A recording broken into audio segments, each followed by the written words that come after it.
Ləzzətindən ürəyim gedəcək. Məncə dünyanın ən ləzzətli burgeri islak burgerdir. İslak burgerin xəmiri üçün un, quru maya, duz, şəkər tozu, 1 ədəd yumurta, 50 ml süd və su əlavə edirik. Xəmiri yoğurub üzərinə 50 qram da kərə yağı əlavə edib qarışdırın. Xəmiri 30 dəqiqə mayalandırın. Yarım kilo ətin içərisinə 1 ədəd soğan, duz, istiot əlavə edib qarışdırın. 80 qramlıq küftələr elədim. Başladım sosunu hazırlamağa. 3 ədəd pomidor püresi, sarımsaq, qaymaq, duz, istiot əlavə edib qarışdırdım. Qaymaq vuranda pomidor turşuluğu mədəni narahat etmir. Kotletlərimizi arxalı önlü başlayırıq qızartmağa. Burger çörəyin isə 1 ədədini 60 qramdan hesabladım. Öncədən istilmiş 180 dərəcə sobada bişirdim. Üzərinə sadəcə su çəkdim, amma kündələri belə etmədən öncə 30 dəqiqədə kündə formasında mayalandırdım. Mayalanan kündələrin üzərinə sadəcə su çəkirəm. Ön və arxa tərəfi qızardısa hazırdır. Bir qazanın içərisinə qab alın, isti su tökün, qabın üzərinə çıxmayacaq şəkildə və yağlı kağız düzün. İslak burgeri də videoda gördüyünüz tərzdə başlayın hazırlamağa. Hər tərəfini pomidor sosuna vurun və həmin yağlı kağızın üzərinə düzün.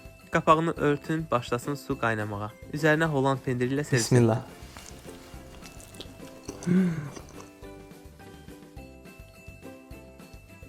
Çox ləzzətlidir.